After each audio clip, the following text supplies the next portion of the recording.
Life isn't perfect, and neither are we. Nope. But we know how to face our fears And have some fun. and talk about all the messiest things of life. Like the messiest things.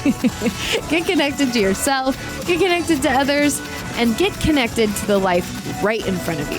This is The Connected Life with Justin and Abby. That's me. That's you. And you. Guess what?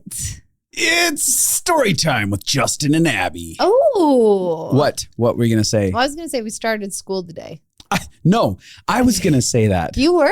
Yeah. Oh, we started school today and it was so fun. I had somebody message me afterwards crying because she was so happy about being in the class. Aw. And we saw a lot of people cry like little crybabies. We've been busting our behinds moving towards this year, especially all the improvements we've been doing and all I the never knew how much work. It's a lot of work to run a 3-year school. Yeah. That's a lot. You think so? Mm-hmm. So like when I told you a couple of years ago, like, This do you would be understand? a lot of work. And you're like, nah. It's And I'm like, be easy. The idea woman over here. But here's a great thing is if I knew how hard it would be, I wouldn't do anything. It's true. My denial is why I have created impact. Yes, it's real. So a lot of people get caught up in the everything it's going to take. How are we going to do this? Yeah, which I've been one of those, like classically one of those people. No. And I think we've been a good team because like you come up with the wild, you're not the only one with ideas, but you'll come up with a wild idea and I'm like, that's absurd. That's going to be exhausting. Yeah, and I'll be like, no, it's a great idea. Yeah. And you are just crazy enough to dream with me. I married somebody that was as crazy as me. Oh, don't give me that much yes, credit. No. That's a little too much credit. You've been willing to go on every No, but have been willing to go on every ride with me. Yeah, I am. I create a crazy dream and you panic because you know how much work it'll take, but you still do the dream with me. Mm-hmm. Glutton for punishment. Codependent beyond belief.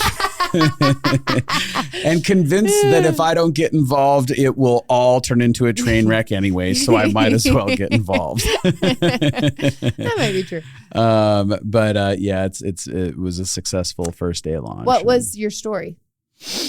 That we started school. It's not so much a story, but yeah, but I am really excited because I could tell collectively that people felt so settled and so safe within the environment. Because like today was really a conversation, strongly actually about communication. Mm-hmm. About the culture of communication in the school and how we want people to have voices and get their needs met and how you do confrontation and, and stuff like that, which plays a huge role in the conversation we're having today. Yeah. Because, last week we talked about narration. Yes, which I love so much. It is, I think, the best life skill I've learned in the last decade. Yeah, super. Well, it's hard for me. There's a few life skills, but yeah, it's up there. It's probably one of the top best. 5 life skills I've learned in the last decade. And I have been learning a lot in the last decade. Major life hack, right? Yeah, that's why we're doing 2 episodes on it.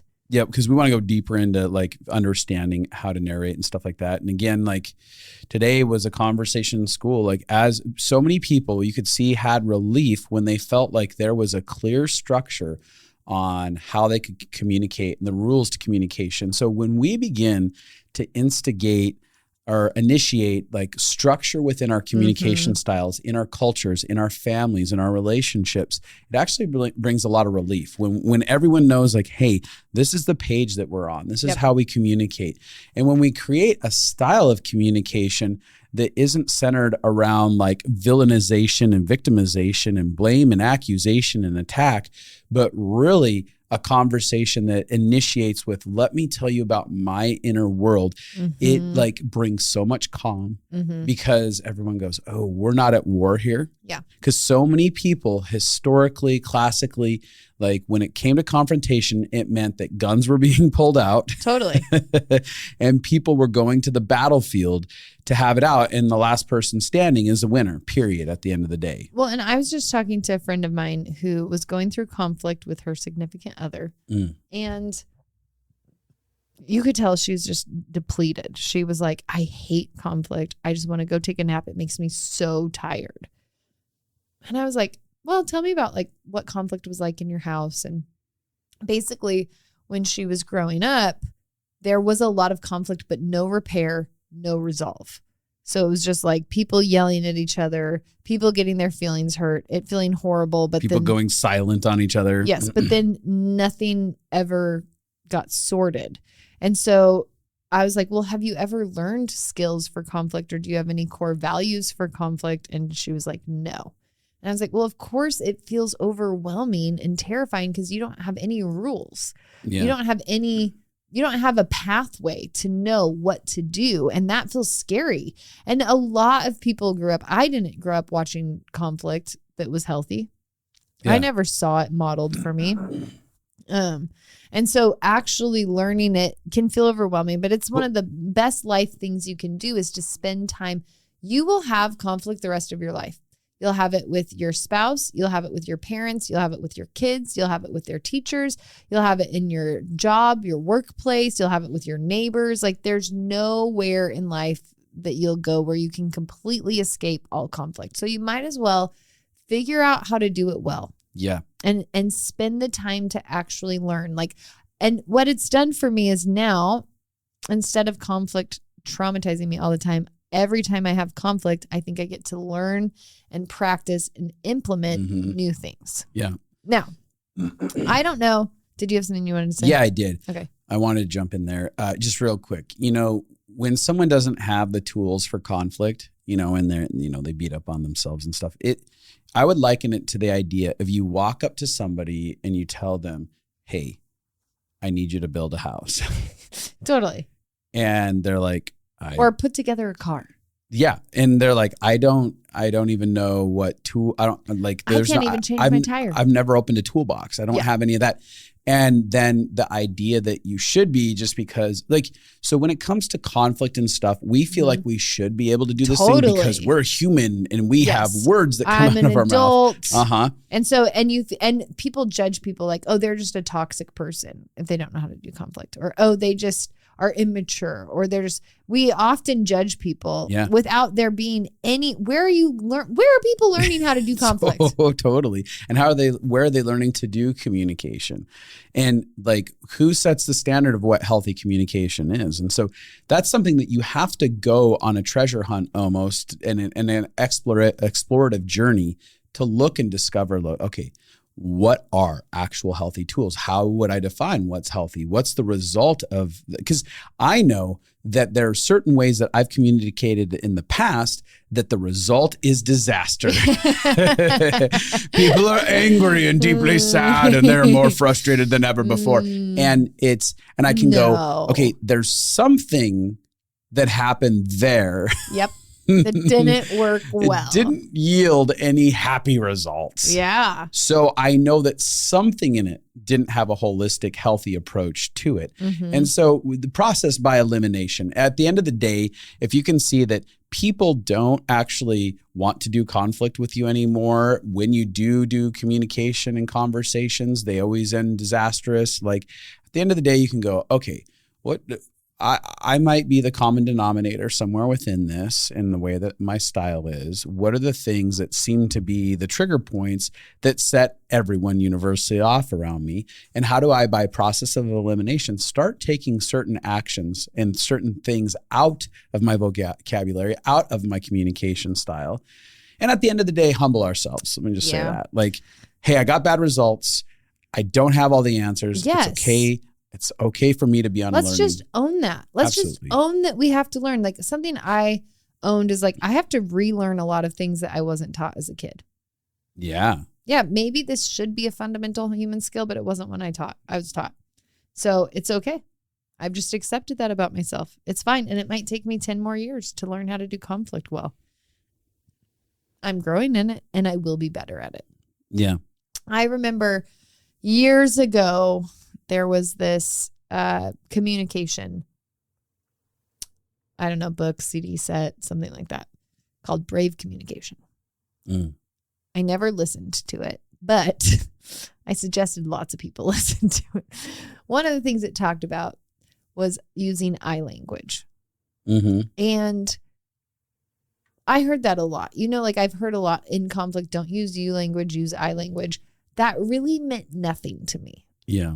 Until I understood narration. And then it was like, oh, I don't have to try. Like, I think before it was like, what is that statement that they say? I mean, I listened to part of it, obviously, because I know what it is about, but I didn't listen to all of it. What is that statement? Yeah, I know. I spent the last 10 years with you. So it's like, what was that statement that they said that I was supposed to say? Like, you're trying to remember how somebody else said something. And so it never made sense to me, and I couldn't access it, especially when I was triggered to how to say it right. And so what I had to learn, but narration somehow felt easier because what it is learning what is going on inside of you and learning how to put words to it and then saying that and then saying it out loud. And that feels like a roadmap. Like I'm not trying to figure out what will make you happy or what will disarm you or what will fix you. I'm trying to figure out what is the most vulnerable thing happening inside of me. Yeah. And how do I communicate something, or what are the body sensations happening inside of me? That's a great one where I'll start to be like, oh, okay, my leg is shaking a lot. That happens a lot when I have anxiety. Oh, I can feel that like there's a part of me that wants to run, but there's a part of me that wants to stay. I'm starting to feel, I think I feel fear. I had to go on the journey of learning emotions because I didn't know I even felt fear a few years ago. Mm-hmm. So how could I use I language that says I feel scared if I didn't even know what scared felt like? I don't even. And that's what's interesting on that note is most people, I'm like, hey, what are you scared of? I'm not scared of anything. Totally. All your actions are pointing towards, I'm terrified right now. But you're not bad for not knowing it. It's just that, hey, we're not connected in enough and we're in too much denial oftentimes. Mm-hmm. So we have to really lift off that denial button and be like, okay, what emotions are going on inside of me? What emotions do I refuse to acknowledge, or I'm not okay with acknowledging that I could have? Yeah. So that I can narrate. Yeah. For me, like one of the emotions I learned that I felt, and I just give you guys permission, I'm going to turn 40 and I'm still learning new emotions. I think this year is the year I realized that I feel rejection sometimes. I mean, probably a lot, actually. But like, I never knew I felt rejection. And when people would talk about it, I didn't relate to it. And it was like a very crazy thing because I had coping mechanisms to avoid feeling rejection, but I didn't even know that rejection was a thing that I was feeling often.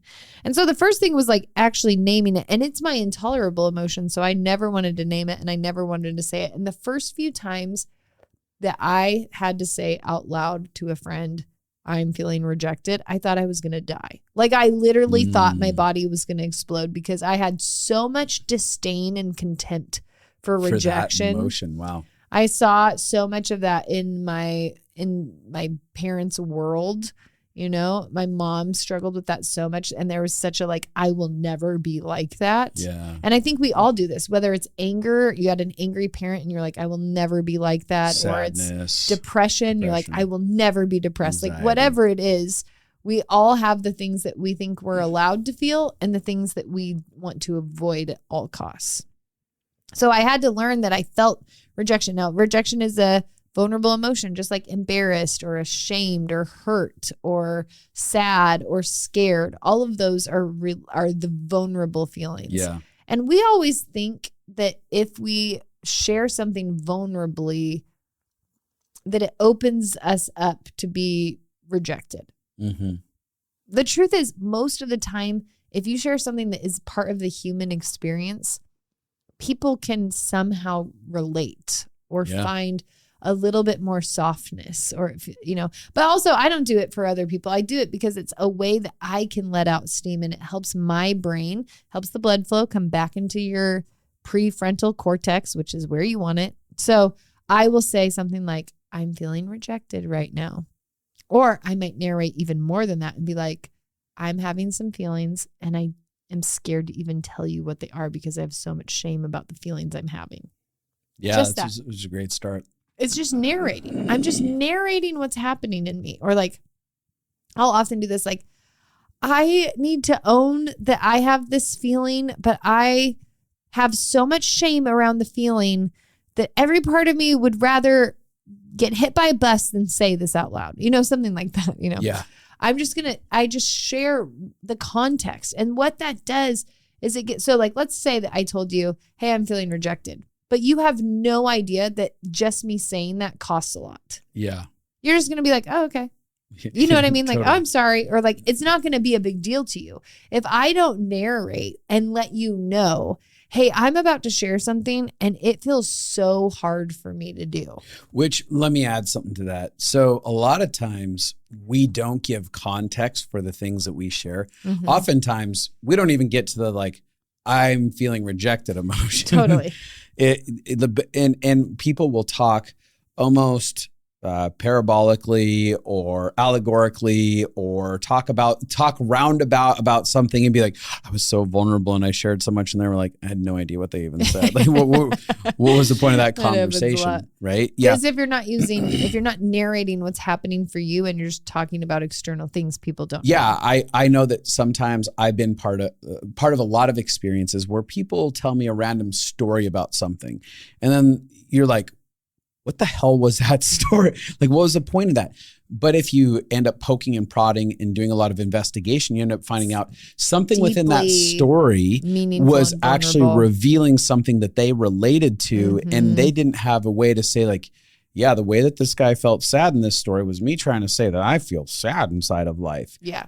Right. But when you get down to, oftentimes people will begin to communicate about stuff and they think they're being vulnerable. They think that they've shared a lot, and you haven't given context for what even is going on inside of you. And so oftentimes people will walk away feeling like, oh, that didn't go well for me. Mm-hmm. That person didn't respond well. They clearly don't care. Or I'm not going to do that anymore because it doesn't work.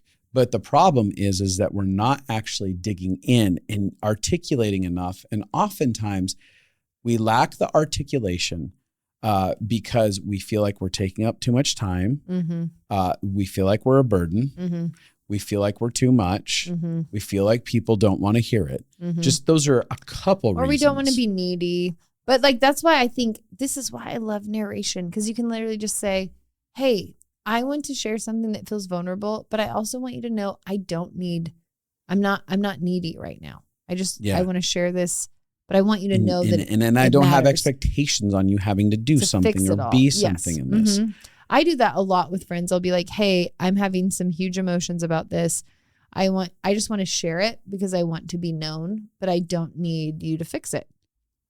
I'm letting people know what is going on inside of me. Another way that I narrate a lot is about what's going on inside of me, like with self-protection. Hey, Justin, I can feel that I'm wanting to go into self-protection. That's like one of my first things, because that's alarm, or I can feel that like I'm feeling a threat and I want to protect myself with all of the icky self-protectors I've used, you know?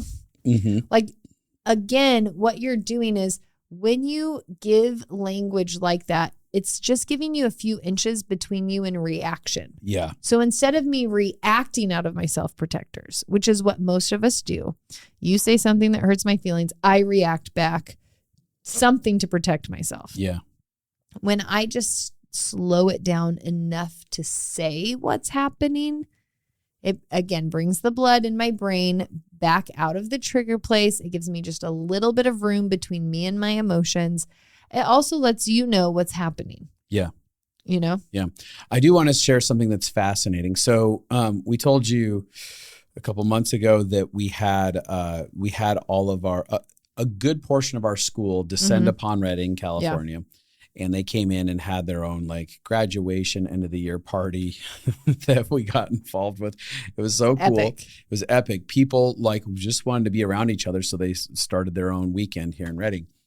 And inside of that process, you know, a good part of them had never met each other in person. So they were online friends, but then there's a like gathering of seeing people face to face, which is an entirely different experience. And I watched as people repeatedly throughout the weekend were doing narration in situations. Like, for instance, we had a moment where we were having a dinner with our second years, and I'm sitting at our table, and someone at our table who we just love, she's been on here before, Katie Miller, She chimes in, and there was another person at the table, and she says to him, she says, this is the gist of it. I don't think she said this. I think someone else said it. No, she said it. Yep. And I can't remember the full language to it, but she said this, the other, I think it was Michael Pham. And she was like, hey, I'm sitting here and I can tell I really want to connect with you and get to know you more. But I'm not quite sure how to do that or how to initiate that or what question to ask. I think she said something, but I can't think of any questions right now, or I'm not quite sure. Something along those lines. And right there, it was so easy. And I saw him light up and begin to engage in conversation. And you saw the tenderness of the whole table, because it was so relatable. There's so many times when I want to start a conversation, I can't think of something. And it showed this intention. It like peels, that's what narration does. It just peels back the layers for somebody to get to see a good part of your heart. And it would be easy for us as human beings to think like, oh, that's stupid. Like, oh, how humiliating to say, oh, I don't know how to do this. But it's not humiliating. It's humble. Yeah. It's a humble posture. And it's a vulnerable. But it also takes the pressure off. Yes. And it lowers the stakes. And it says, hey, we don't have to be performing here anyways. It's just, I want to connect to you and I don't know how. Like, how magical would that be at any party, any new place when you go to meet someone and you go, man, I can tell I'm having some anxiety because I want to have a conversation with you. You seem so interesting. I'm thinking this person's probably really interesting and I do want to know more about them and get more connected to them. If people do that to me, I'd be like, oh, that's so fun. I can't believe they said that. How can I meet you in this? Well, and here's the thing. You either say it with confidence or you say it with insecurity. And if you start to own saying it, then people will just be like, huh. Like they won't look at you like, what's wrong with you? They'll look at like, oh, I didn't know you could just say something that honest. I didn't know you could just narrate like that. And I think that you hit the nail on the head with part of it is confidence plays such a huge role in narrating. Yeah. And you just get confident by practicing over and over again. It's not like you start confident. You just try. You can, and I watched that over and over again. I probably saw dozens of moments where someone was like, hey, I can tell that right now I'm like feeling some anxiety, or I'm feeling overstimulated, or I'm feeling overwhelmed. And I'm sitting here right now quiet, not because I don't want to talk to all of you. It's because this is what's going on inside of me. But I really love being here right now. Yes. And everyone was like, oh, okay, cool. Yeah. And so much of this, what it's doing is it's removing the mystery where we make negative assumptions. So like if let's say mystery. Well, here's a great example. When I don't feel good, I will scroll on my phone. And you'll feel my absence. Yeah. And so what I've started doing is I'll narrate that. I'll say, hey guys, today I'm not feeling really good. And so if I'm scrolling and checked out, that's just because I'm not feeling like I want to be in my body. And that has nothing to do with you. What did I just do? I narrated an experience that is happening for me, but I created safety for the people around me. Now no one's going to have to wonder, is Abby in a bad mood? Does she not mad like at us? Me? Does she just not care? Did we do something wrong? Rude. And so what narrating does is I often narrate a mood for a day. Like I might be like, hey, I can tell that I'm really triggered today by my own things. I do this a lot for work in our business. I'm really triggered today by my own things, but I'm really happy to be here with this team and excited about the project that we're working on. Something like that. It's very simple. I've done that a bunch of times with employees where I can be like, hey, I can tell that I'm really frustrated right now and it literally has nothing to do with you. I'm working something out inside of my own soul with another issue over here. So anything that you're not going to bother me. I'm not going to bite your head off. I just want you to know you can be you, but I also need to be able to be human and have an emotion over here. Just know it's not about you. And this is why this would save wars. If you wars in people's houses and huge fights and wars with nations. Yeah, because if you could actually hear someone's intentions or what was going on inside, then you wouldn't assume and you'd get less hurt. I know that I have a friend that they're not the best at narrating. And so I often can feel hurt by their behavior. What I've learned to do is I've learned to be like, what's going on inside today? And once they narrate, I almost always feel relieved because once I understand the weird energy that they are emitting, they're normally emitting some kind of weird energy. And normally it's like, oh, they have a lot of anxiety. So they're like, I have a lot of anxiety about this thing I'm supposed to be doing and I'm OCD looping about it. And I'll be like, oh, that's the weird feeling, but it has nothing to do with me. But I would have assumed it had to do something with me. And I was feeling hurt because it feels like you don't want to be here. It feels like you don't want to be around. But now I understand it has nothing to do with me. It has to do with your own world. So when we let people in on, because we're all energy, we're emitting energy constantly. And so when people are confused about your energy, it takes a lot of mental space for them to figure out how to be around you. And narrating nips that in the bud. Well, yeah, right there. You're talking about just narrating your energy, and which is part of what we've been talking about here. Like, especially if I know that I'm not bringing joyous, happy energy to a situation, bringing it out and just saying like, this is the reality, especially like whether it's at work and it's with another employee or a boss, or it's, hanging out with a group of friends. It's just like, now we've named it. Oh, yes. And everyone, whether they were conscious or unconsciously observing the energy that was there, has a sense of relief because they did have an observation. Every human being, we are all observing at all times the energy each of us is bringing off. Now, again, that could be a subconscious experience. You don't even know that you're responding to energy, right? But it's happening. Yeah. So with that said, again, when we start learning how to name the energy going on inside of us, and it doesn't have to be 24/7, but it's just like you're engaging people and you bring it up. Again, you bring relief, you create safety, you create that. Okay. Yeah. And especially inside of the home, like if I come home from work and I'm like, hey, I'm still looping about something that happened at work. If I don't feel present, that's what's going on.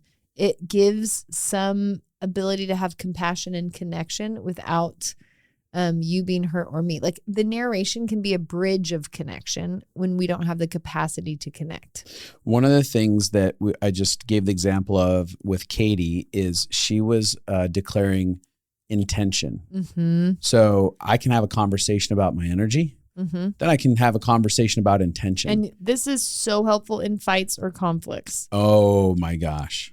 This is so helpful. Just being like, hey, I want connection with you. There has been hundreds of times in our relationship where one of us has been able to say, hey, I know right now it's tough and we're having like a meltdown, but I want to be close to you. Totally. My intention, I am wanting to get towards repair. I am wanting you to feel like I love you. And getting into that intention space, that is all of a sudden disarming, especially when we have good intentions. Yeah. I mean, this happens. So if you can set a good intention in conflict, it brings the threat level down so much. If you can say, hey, I love you and I'm for you and I want to get to the other side. Half of what narrating for me in conflict is this. I want to get to resolve and repair. I really love you. I have no idea how to get us there, but I want you to know that that's my heart. Like that's half the time we both are just saying that. Yeah. But what that's doing is saying that I care and that I want for that to happen. And it's also saying, hey, I'm not here to have a war. Yeah. Right. Over and over again, even though our protectors are up, the tensions are high internally, it starts bringing the war down because each of us is knowing like, all right, well, they're not here for war. Right. They want something really good and damn it, they don't know how to do it. And I don't know how to do it. Totally. Now we're just more fuming at even ourselves of like, how do I do this? Why can't I do this? But it brings that humility in. It does. Of saying like, I don't know how to get there. And then both of you can be like, I don't either. We'll just be in this unknowing together.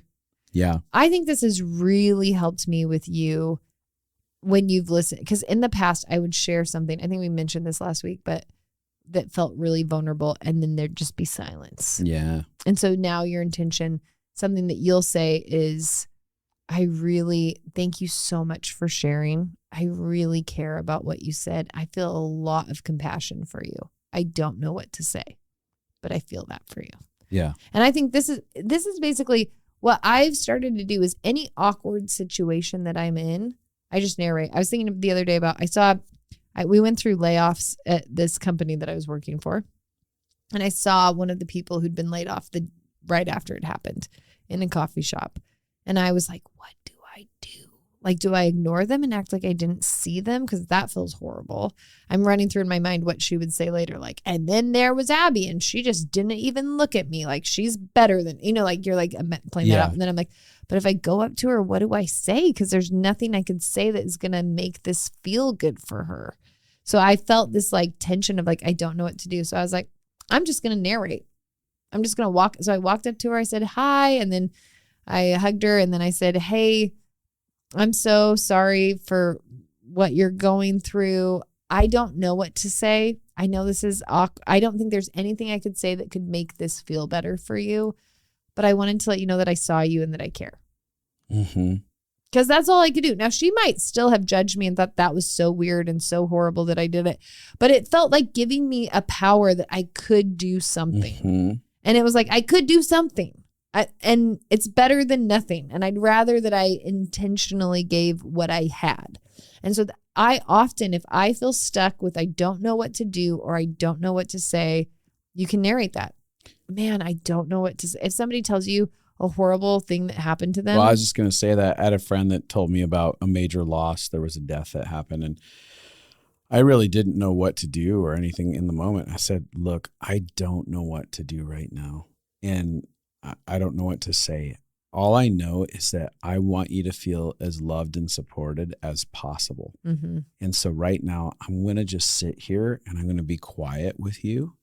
And if you need something specifically out of me, you can ask for it. Otherwise, I'm here for you to yell, to cry, to get angry, to whatever. Mm-hmm. And I'll be on the other side of this phone. And what this does is it just gives you something. It gives you some tool whenever you're stuck. Mm-hmm. There's not a time that you can't just narrate, I care and I don't know what to say. And it's great because like when it comes to like things like painful experiences, I get to be able to say, I know that right now I feel really angry about this situation. Mm-hmm. I don't know what to do with that anger and I don't Mm-hmm. know how to communicate about that anger, right? But I am feeling angry. I know Mm-hmm. that there's something that feels like I've been violated somewhere inside of myself. And I want to be able to articulate that in a way that doesn't like harm this Hurt relationship you. or Mm-hmm. hurt you or create a complete meltdown. So in that, it's like, this gives us a way to have a voice to be like, Yes. I need this person to flip and know that I'm angry without pointing a gun at their face and blowing their head off. And especially when we know, like, I know if I say hardly anything, I'm going to regret half the words that come out of my mouth because I'm infuriated. And even being able to say like, I know that if I communicate more than this in this moment, that there's going to be a lot I'm going to have to clean up because I'm going to say things that I regret. Or because I feel dysregulated. I feel incapable of communicating in a way that has any sense of respect because I'm that frustrated in this moment. And I have to deal with me. Yeah. And I have to deal with me, which we do this all the time. We're like, hey, I can tell that I can't manage my emotions right now. Yeah. So I need to take a time out. What is that? It's narrating what is happening inside of us. Yeah. This is what I language is. Mm-hmm. Turns out Dan Fairley had a good idea. Oh, Danny I just needed to understand it. But it's that the concept of one thing that has really helped me is I try to narrate parts. So let's say that I'm sitting in a conflict and it's building and all I want to do is run away. Yeah. Like I just am starting to feel that. There's a part of me that could do that, could literally just get up, leave, slam the door and go away. What I'm trying to do is create a little bit of space between that action, the reaction I want to do and feeling like my brain is online and I'm not fully triggered. So what I could do is say, gosh, I'm sitting here and a part of me wants to run away. And a part of me wants resolve with you. Mm-hmm. There's a part that I feel really scared and I want to protect. Yeah. I don't know what to do because I know that when I'm in this much threat, I don't communicate well. So I'm just letting you know where I'm at. Something like that. What it does is it takes the steam out. It's like a tea kettle. It's like taking the lid off when it's like whistling, Mm-hmm. so that the steam Goodbye, goes whistle. out. And so then you can actually figure out what to do with the hot water. It's not that the water's not hot anymore. It's not that narration gets rid of the hot water, but what it does is it stops the steam from screaming. Mm-hmm. Which everyone hates the annoying noise of the scream. I can't do it. I can't do it at all. Well, I think in one of the things that you pointed out is the more that we can have a more whole, I don't know if the word's whole, but like a well-rounded narration. So two things happen. Like you talked about parts. Mm-hmm. And oftentimes there's more than just one aspect of what's going on inside of me. Yep. It's not just, I hate you and I want to punch your face off. Yep. Mm-hmm. It's, I'm probably the reason I'm frustrated, especially in closer connected relationships, is you matter. You matter to me. Mm-hmm. Right. And so a lot of times we can create a higher sense of disaster in stuff because we only paint one side of the picture. Mm-hmm. And it's, so you start to feel like that person just hates me. Correct. That person is just angry. That person can't remember that I matter to them. So oftentimes narration is more like good narration has a well-rounded aspect to it. Mm-hmm. It's talking about the diverse experience that we're having, not just the singular experience that we're having. And that's so much more digestible. It's so much easier for me. Like when you say when you come to me and you say, I'm so frustrated right now. I just have so much anger about this situation. I'm like, oh, great. Good to know. But when you say that and you open up with the other side, and I want to get to resolve and figure out how to do this, I'm like, okay, walls are coming down. It's good to know that she is furious like lava, fiery hot. Well, I tried. Narration is cool much it. better in a regulated tone of voice. Totally. So you were like your example was not in a regulated tone of voice. It was Totally. It's way easier if I say, I can tell I have a lot of anger going on. I can feel that it's boiling under the surface. Mm-hmm. I don't want the lava to explode. I also can tell that I really want connection and I want to be close to you. And I want to work through this. And that's the hope. Like the hope is that we go from, we talked about energy early on, is that we start like regulating the energy inside of us and getting it to a place, not that we wrap up and get rid of all the emotions we have, but it's that the delivery, when we come to the circumstance, we're narrating even early enough on that whatever's bubbling inside, we still have healthy self-management where we can get ourselves to a state of like, yep, I know there's anger in there and it's big. Yeah. And I really want to get to the other side of it. And I need to go figure out what to do with it. Like if we can get to that before we escalate to I know that I have anger inside of me right now. But if you do get to that level of intensity, at least you're still narrating. Well, I think that one of the things that can help you is if you narrate to yourself first. Yeah. That normally can help you start to calm down and say, okay, I can tell my leg is shaking. That means I'm having anxiety. I can feel that I want to go into fight. I want to prove that he's wrong. I have lost sight of wanting to connect, and I just want to prove that he's wrong. I must be in trigger brain. I must be wanting to protect myself. What is going on that I want to protect? Oh, I feel abandoned in this thing. Okay, I'm feeling abandoned. Then I might say all of that to myself. Yeah. And then I might narrate out loud, like, I can tell that I have really high self-protectors because I'm really hurt. And maybe it's too vulnerable for me to say I feel abandoned. Honestly, like when I'm in the middle of threat, I can't always go to my most vulnerable place, and that's okay.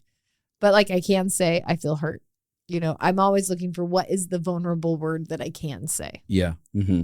Yeah. What are you going to say? I was going to pivot, but do you have more to say? Please do. Now I think I lost that thought. Well, I was going to tell a story that happened the other day. Okay. Where I narrated. Okay. I thought it'd be a good idea. Just give more examples. This is just an episode of examples. Yes. If you don't understand narration after this, then we've done a poor job or you suck. I was going to say, then I listen never to more do episodes. a poor job, by the way. I'm feeling anxiety right now that some of our listeners won't get that joke. No, I'm just kidding. That'd be what narrating is. But again, narrating, typically I use it when I want to react and I need another way to release emotion. So like I might be like, oh my gosh, let's say you said something that I felt. Oh, remind me, I want to talk about ownership. Let's say you said something that I feel nervous that is going to offend people. Yeah. And my desire is to elbow you in the ribs to be like, pay attention. Let's just say that's not a real example. Yeah. But let's say, so instead of doing that, I can say, I'm feeling a lot of anxiety right now. And that it can just be a little bit of that release. Okay. What do you want to say about the?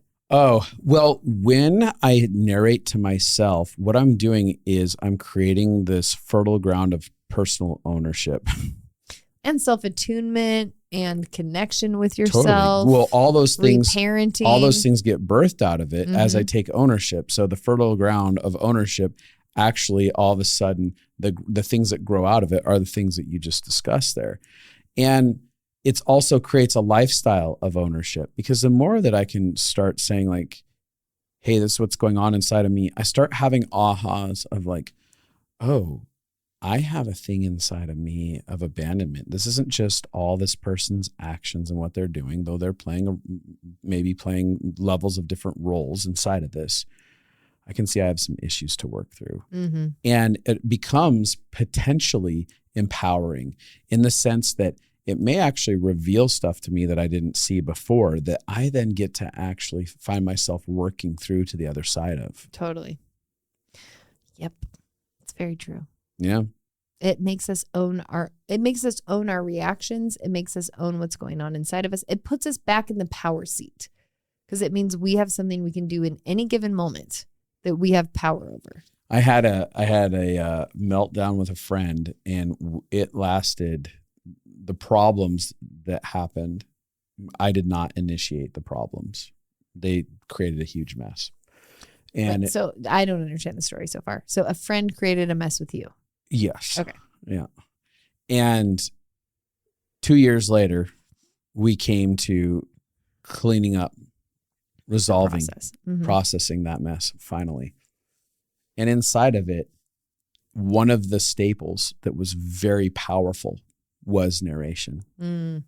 Because I was able to sit, like I was able to sit and say, this is what I know that I was experiencing. This is what I felt. This is what my intentions consistently were. Mm-hmm. And they reflected that, and they were talking about like, yeah, totally. This is what I was trying to do. This is what was really going on inside of me. And our walls like really went down, and we found a deep sense of repair through the narration, because we didn't come into the conversation trying to tell each other like, this is the problem. This is what you did. This is what you did wrong. Yeah. And as a side note, we both came in with I sat down and I just was owning like, oh, I'm sure that the energy that I have could have done X, Y, and Z. And I tried to like even narrate possibly what he might have had going, like his experience might have been. When you're saying that, I just want to remind people, narration is not you're making me so angry or what you did made me furious. Like narration is talking about what is literally going on inside of you, not the other person. I'm going to tell a story. Ready? Yeah, go ahead. And I think we could wrap up. Yeah. Yeah. I was meeting with this counselor the other day, and it was a consultation to meet with them. Ooh. And they started the conversation with, where do you live? And I was like, oh, I live in Redding. And they were like, oh my God. And I was like, why did you have that reaction? She's like, I've heard about that place before. I've heard there's all kinds of conservatives up there and that it's just crazy up there. And I was like, I didn't really know how to respond. I definitely went into fawn a little bit. I was like, well, it is what it is. Like I just kind of like, I didn't know how to respond. I was like, I like the lakes and the rivers and And so we went on, we continued talking, but I could feel this little part of me that felt like I don't want to talk to her, or like I want to end this call, just a feeling like that. Yeah. And so I started paying attention, like, what is this actual feeling? And I was like, oh, I think that the way she talked about that felt unsafe. I don't even identify as super conservative. Like I'm a very moderate political person.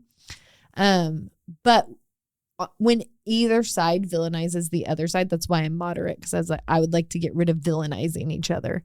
But there's something about that made me feel like, well, if you could already just have been judging me from this one moment. That doesn't feel safe to have my counselor have this much judgment already about a group of people without knowing them and humanizing them. Like the whole point of counseling is to be humanized with somebody who feels safe and non-judgmental. So I could tell I was having this emotion. Now, what narrating has done is it's helped me learn to not run over myself. Yeah. Because in the past, I've just shoved those feelings down and wait till I got off the phone. But this time I was like, you know what? I'm just going to go for it. I'm just going to talk about this. And I was like, hey, I realized that I'm feeling now, because I've practiced, I can say it so regulated and non-attacking. Yeah. It's like, I'm noticing that I felt my walls go up a little bit in the beginning of this phone call when you brought up Reading, and it felt like there was a lot of ideas about what it could be or couldn't be.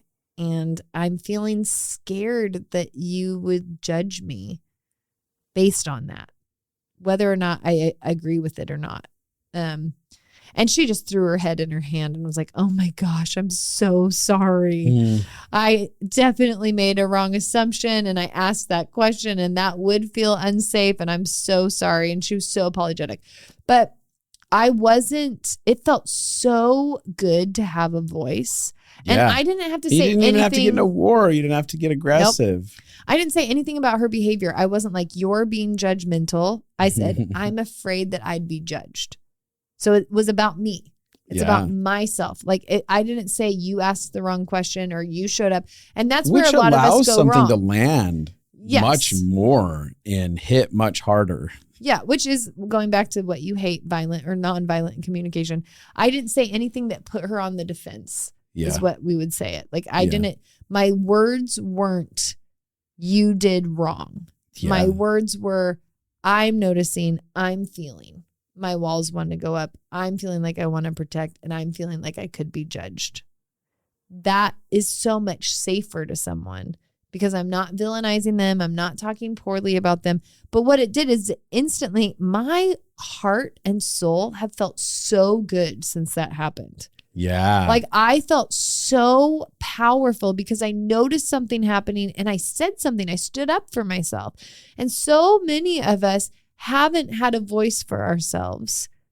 Like I would like go back later and then feel really angry that she acted like that and feel all my feelings in loop, but never could talk to her about it again because I would never meet with her. You know what I mean? Yeah. Like we often just don't handle our emotions, but my own soul feeling like I just gave it a voice felt so happy. Yeah. And you got an immediate result because if you'd turned it on her and been like, it seems like you're kind of a judgmental bitch. Like that doesn't land. And then she just goes, I'd rather not have a client that's just like crazy and aggressive and, doesn't give her time to even think about like, maybe I actually did bring judgment into the situation and created a moment that would be unsafe. And it also, again, kept you didn't have to vilify her. You didn't have to dehumanize her as a person, which I think we're all guilty of doing that behavior. And when we can grow into this, it's like, oh, if I can talk about me, I don't have to dehumanize them. I can have honor and value for their humanity and be heard about a situation, which to me, like I have progressively been learning, throughout these years, what it looks like to have a voice. Yeah. Yeah, it feels good, but narration gives you a way to do it without it being threatening and without it having to be a huge deal, without it like, and then I was so thankful for her response. She was so kind. I was like, oh my gosh. And I actually felt like a great connection with her from that. Yeah. Yeah. It was great. Yeah, it was really good. And she responded really, really well. Mm-hmm. Yeah. But this is something that I'm just starting to do in every area in my life. Like the other day I was in a conversation and the person felt harsh and it was hurting my feelings. And normally what I do is I just shut down and then think, how can I make it through this and then go get mad later? Yeah. You know? And instead I was like, oh, I can tell I'm really struggling right now with the conversation. And I want to run and hide and go cry. And that didn't feel vulnerable for me to say. It just felt like I was stating facts. Yeah. And I was like, I don't know what to do, but this isn't feeling respectful to me. Is there something that we can do to change the tone of this conversation? It gave me something to say when I didn't have words. So that's I'm a big fan of this. I'm doing this all the time. Every day I'm narrating tons of moments. I could get on the phone with somebody and be like, hey, I'm really distracted. It's just letting people know what is going on inside of you so they don't have to guess. Yeah. And some of you grew up where you were taught that mind reading was the way. It is not. It is not. No, it is not. Mm-mm. Mind reading is the worst thing you can expect from others or of yourself. Judgment, villainization. Absolutely. Miscommunications, disaster. Mm-hmm. Disaster. I'm going to go ahead and narrate. I'm feeling very tired. It's the end of the day. And I feel done. I don't have any more words to say. I don't want to talk anymore. No, I actually mean that. I feel like I don't have any words left. No, I agree. It's a sleepy sleep. Look, everybody, here's the deal. Living Fully Alive is happening right now. So, yes, I'm very excited. This is the whole journey. You want to learn how to connect yourself and have a voice? Living Fully Alive. Come join us. All of our students most of them have done Living Fully Alive or Pathway to Freedom. And Living Fully Alive is the foundation course. If you want to be a life consultant or you just want to transform your life, this is the course that starts it all. Yeah, it's so good. And we've had thousands of people go through it. Again, I've said this before, but like doing it with friend groups, family groups, stuff like that. There's bonds that happen in our immersion program. You get common language. Yes, you get to sit and connect over each lesson together and be part of the live experiences together.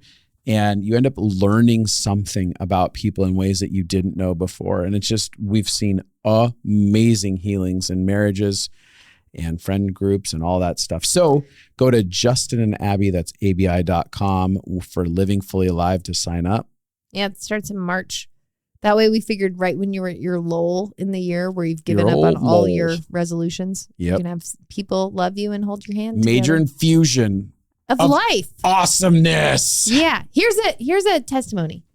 I was not in a great place after 2022. I literally would try to go to Sozo's, try to find healing in so many ways and hitting dead ends every time and not getting what I needed. This whole process, the emotional thing has been the thing that has healed my heart the most and given me freedom. I live in LA. I love to dance. So I take dance classes. And I did class this one day and she called me out near the end. She's like, I don't know what you're doing, Melissa, but whatever you're doing in your life is working for you.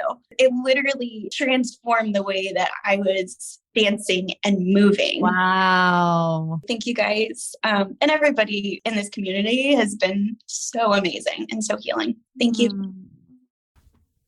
All right, everybody. Bye.